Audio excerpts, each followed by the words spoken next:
Сәлем достар, сіздермен Аниме Кезет арнасы. Осы видеода Атака Титанов, яғни Титандар шабуылы анимесіндегі топ 10 титанды және олардың оқиғаларын қысқаша айтып беретін боламын. Видео басталмастан бұрын арнаға тіркеліп лайк қойып кетуіңізді сұраймын. Арнаға 97% адамдар тіркелмей қарайды. Қазақша контентті қолдап 1000 подписчикке бірге жетейік. 10-ші орында жүк тасушы титан. Бұл титан ерекшеліктері жоғары төзімділік, 4 аяқпен жорғалау, үлкен жылдамдық, бойы 4 метр. Тасымалдаушы өте берік, өйткені ол өзінің жалпақ арқасына бекітілген әсерлі салмақты жүкті оңай алып жүреді және тіпті онымен өзі қалағандай маневр жасай алады. Ауыр тастарды жылжытуға қабілетті. Бұл итеру мен қысымның күшіне ерекше төзімділік көрсетіледі. 4 аяқ пішіні үнемі дерлік 4 аяқпен қозғалу әдісін қолданады. Сонымен қатар кейбір жағдайларда маневр жасау кезінде 2 аяқпен бірнеше қадам жүру мүмкіндігі бар. Кез келген кедергі жолында өте алады. Жылдамдық. Қозғалыс жылдамдығы бойынша ол тісті титаннан кейін екінші және қалған 7 титандардан жоғары. Сөйлеу мүмкіндігі. жүк тиетін түрі адамның сөйлеу түріне генетикалықтан традиция ие болуы мүмкін. Ол титан түрінде сөйлеу қабілеттерін меңгергісі келеді. Тасымалдаушыға пайдалы. Ол Марияны қайтарып алу операциясы кезінде титан тасымалдаушы өте маңызды рөл атқарды. Бек барлаушы ретінде әрекет етеді және Зеке мен Рейнерге Сверви корпус туралы ақпараттар берді. Және бұл титан ерекшелігі адамға толығымен бірге бағынады. Бұл титанның ең соңғы иегері Big Finger. Бұл сәтті оңтайлы пайдаланған Фик Зеке екеуі Левиден қашып құтыла алды. 9-ші орында мықты жақты немесе тісті титан. Бойы 5 метр. Аты айтып отырғандай тістері өте берік және жағы созылмалы. Жылдамдығы бойынша 1-ші орындағы титан және тырнақтары өте мықты. Күшті қанаттары арқылы 121 километрге дейін ұша алады. Бұрын оны Порко Юмор және Марсел басқарды. Ал қазір иесі Фалкао Грейс. Ептілігі мен оның жағы бұл титанның ең керемет ерекшелігі. Ол оның негізінен қару ретінде қызмет етеді. Өйткені ол өте берік материалдарды түсу үшін арнайы жасалған. Ол қарапайым титандардың бастарын оңай кеміріп жұта алады. Жылдамдығы. Титан жылдамдығы мен ептілігі көрсетілген. Ол секіру кезінде ұзақ қашықтыққа өте алады. Тістің шапшаңдығы сонша, тіпті титан түрінде ол жау алдында бала болжай алады. Регенерациясы қалған титандар сияқты тозиде алған жарақаттарын қалпына келтіру мүмкіндігіне ие. Фалкао Грейстің ақылы мен оның тісінің нәтижесінде ол осы ондығымыздың 9-ші орнын алып тұр. Порко мен Марсел оның қанаттарын пайдалана алмады, себебі Фалкао Грейстің кезінде бұл қанаттар пайда болған еді. Ол қанаттардың пайда болуына Фалкао Грейстің тікелей қатысы бар. Ол титанды өте берік және де мығым пайдалана алды. Ол тек қана титандарды емес, сонымен қатар темір болаттарды оңай шайнап оларды жұтып жібере береді. Тіпті бір үлкен кемені өзі тауысады деседі. Осылайша тісті титан мен Фалкао Грейс 9-ші орынға жайғасты.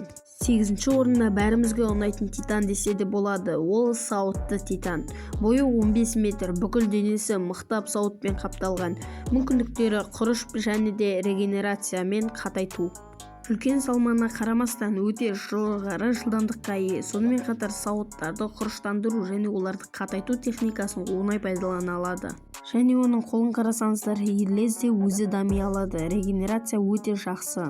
Ондай титандар санаулы және де өте мықты болып келеді. Ал оның сауытына келер болсақ, оның сауыты тіпті үлкен жарылысқа да төтеп бере алған. Бірақ бұл жарылыстан кейін оған ұзақ ем алу керек болды. Ол Марияның қақпасын оңай және бір келкі тесе алды. Оның қазіргі иесі Рейнер Браун. Рейнер Браун, Гувер және Марселмен бірге азаматтық қақпалардың ішінен жою, ата-тек титандардың билігін басып алу миссиясына жіберілді. Титанның негізгі күшін іздеу үшін олар қабырғадағы тұрғындармен дұрыстап араласты. 7-ші орында әйел титан. Ол өте ерекше титан.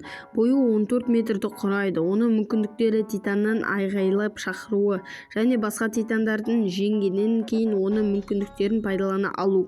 кристалдану және де басқа да әмбебаптық. Әйел титан әмбебап және кез келген тапсырманы орындауға қабілетті. Оның жоғары ұтқырлығы және төзімділігіне қоса Энни Локхарттың қорқынышты, күшті ұрыс стилі, оның сауыт жасау қабілеттігі оның өлімге душар етеді.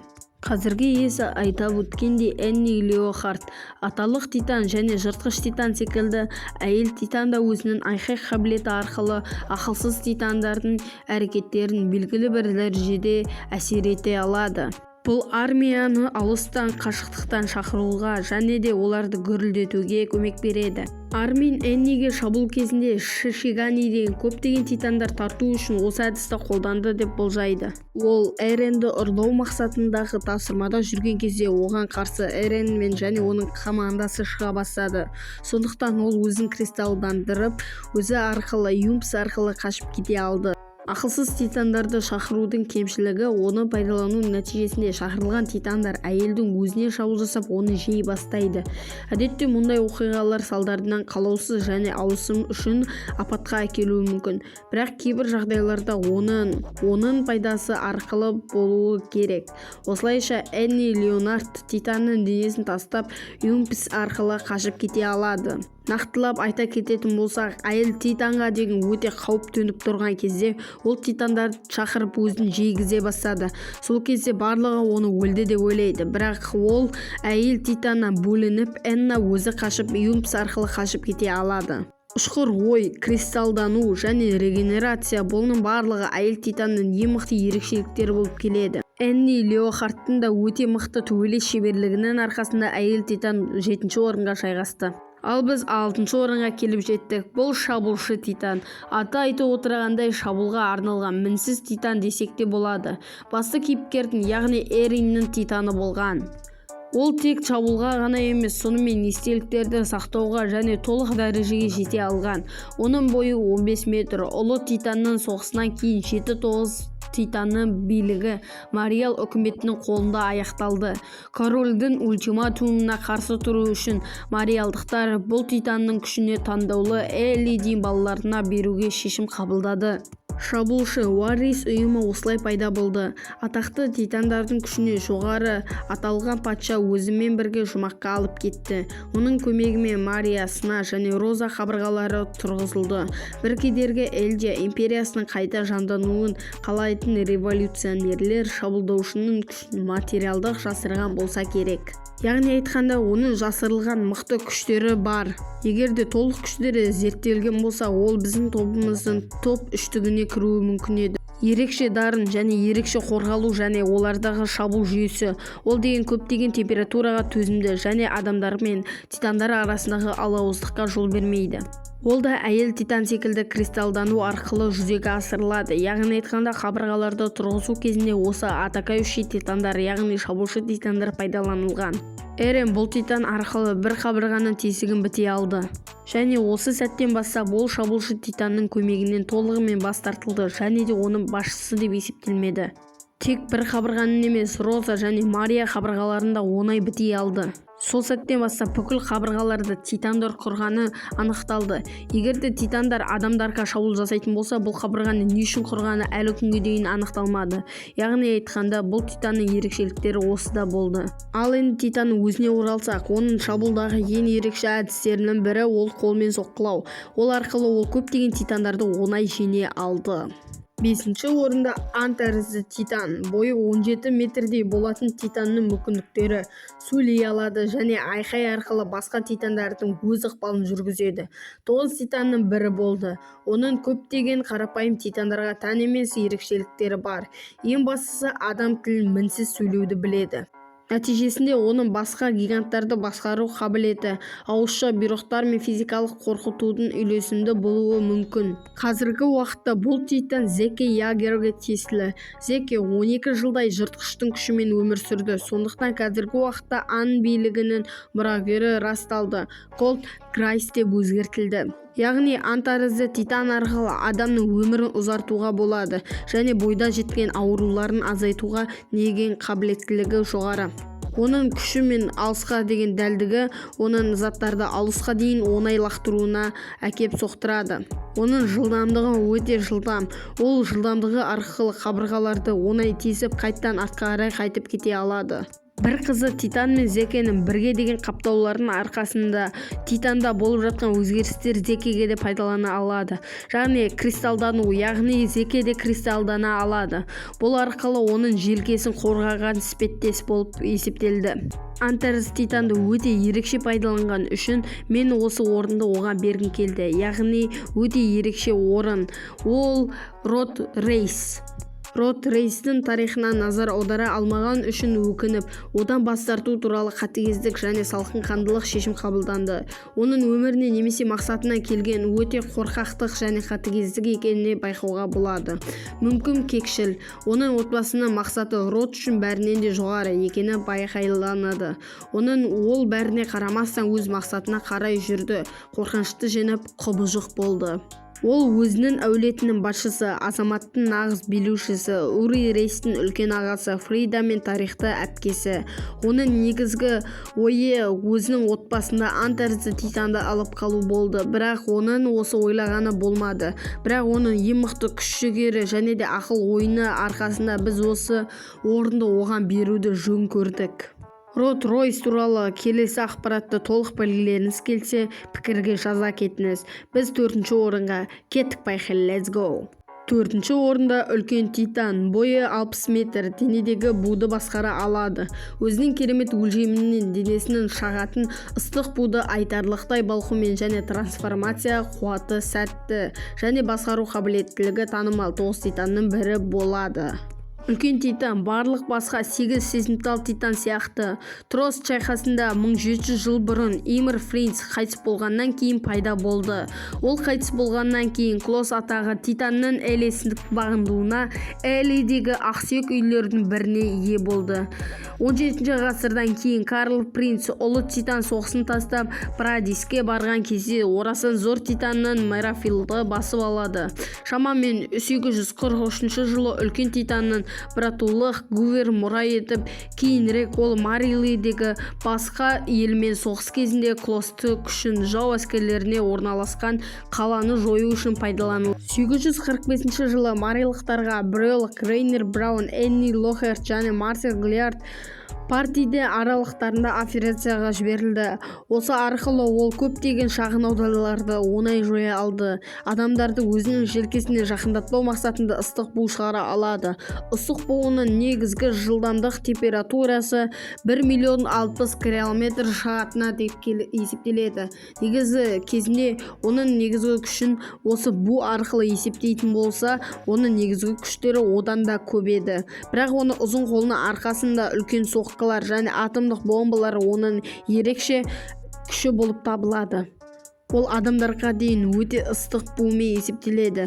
Кез келген жақындаған адамды оп-оңай гриль секілді күйдіріп жібере алады. Оған қарсы шайқаста Арми мен Губер тірі қала алмай қалады. Соның нәтижесінде дозаны тек бір адамға салу керек болды. Ол Армин болды. Әне-міне дегенше топ үштігімізге де келіп жеттік. Оларды айтпас бұрын арнаға тіркеліп, лайк қойып, комментарияға өз пікірлеріңізді қалдыруды ұмытпаңыз. Ендеше 3-ші орында Вархаммер. Бойы 15 метр, мүмкіндіктері әртүрлі, қаруды өзінің шымыр сүйектерінен оңай жасай алады. Орнын ауыстыру кристалмен қорғана алады.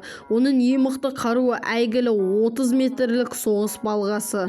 Осыдан кейін Вархаммерді соғыс балға Титаны деп те атап кеткен. Әйел Титан сияқты балғаның басын кристалдандырғыш ауыстырғышты қоршай алады. Дегенмен әйел Титанның айырмашылығы адамның іші саналы болып қалады және Титанның денесін басқарады. Және де Вархаммердің тағы бір ерекшеліктері ол ұзын найзалары. Ұзын найзалары кемінде бір 15-20 метрлік аралықты қорғайды. Ол арқылы ол көптеген титандарды оңай түйреп қазып қадап қоя алады. Кристалды басқа титандар жеп кетпеу үшін артықшылықтарды әлсіздікке айналдырады. Егер байланыстырушы жіп зақымдалған болса, ауыстырушы титанның басқаруы жоғалады. Басқару жоғалатын болса, ол кім көрінгенде шабуыл жасай береді. Яғни айтқанда ессіз титандардың бірі болып есептеледі. Бұл титанның тағы бір ерекшелігі оның сыртындағы үстіндегі формасы. Яғни айтқанда бұл форма сүйектерден қалыптасқан, сыртқы теріні қорғайтын ақ сүйектерден және олардың күштері ерекше болып бөлінеді. Вархаммерді Эрен және де Ябер есімді екі адам басқара алды. Және ол артықшылықтар арқылы ол дене үлкен титаннан бірдей деп есептеледі. Яғни айтқанда Вархаммер мен титанның соғысында кім жеңеді деп ойлайсыз? Пікірге жаза кетіңіз. Екінші ойында титандардың ата тегі. Бойы 13 метр деседі. Қай деректерде белгісіз. Қабілеттері титандардың бұйрық беріп олардың естеліктерін өзгерте алады. Соңғы иесі Эрен, оның алдында Ягер, Рейс, Фрейс әулеттері иеленген. 9 титанның біріншісі титандардың әрекеттерін бақылау, эрдидиялардағы жадын өзгерту және бұрынғы иелерінің ескерткіштерін мұра ету сияқты қабілеттерді қолдана алады. Бұл титанды тек билік мүшелері ғана пайдалана алған. Олардағы 850 жылға дейін 5 жыл бойы негізін қалаушы титанның күші ешқандай пайдаланылмаған. Эрен Ягер Морлей жауынгерлерін іздеген, координат атаған туған иесі екенін сеніп, оны туған қаласына әкелу ниетімен тұтқындайды. Кербери корпус ұрлаушылары артынан қуа бастаған кезде Эренді тұтқыннан босатылады. Сол жерде ол өзін титандардың қоршап алғанын көреді және шарасыздықтан ол әкесінің бірінші әйелі патша ханының ұрпағы титан Динефритстің қолына тиеді. Осы сәтте ата тегі титанның күші өзін көрсетеді және жақын маңдағы титандар Динаның титанына шабуыл жасайды. Бұл Кербери корпус шегінуге уақыт берді. Бұрынудағы титанны Эренді қуып тырысқаны соншама ол оны қорқытады және жақын маңдағы титандар Рейнерге шабуыл жасайды. Бірінші орында кім деп ойлайсыздар? Барша титандардың мықтысы Атака Титанов анимесінің ең мықтысы десек те болады. Анимені көргендер біліп отырған шығар. Бұл әрине основатель, яғни негізгі титан. Оның бойы шамамен 500 метр. Ол барлық титандардың тарихындағы ең мықты деп есептеледі. Оның қасында үлкен титандар кіші болып қалады. Ешқандай титан оған қарсылық таныта алмаған және алмайды. Соңғы иесі Эрен және оның мүмкіндіктері толық зерттелмеген. Оны қолданудың өзі өте қиын. Оның оннан бір бөлігі күшінің өзі осы топтағы барлық титандарды жайратып салуға оңай жетеді. Осымен видеомыздың соңына да келіп жеттік. Видеоның соңына дейін қарасаң саған үлкен рахмет. Арнада қызықты видеолар шығып отыратын болады. Сол үшін тіркеліп қой. Келесі аниме қандай? Пікірге жаза кетіңіз.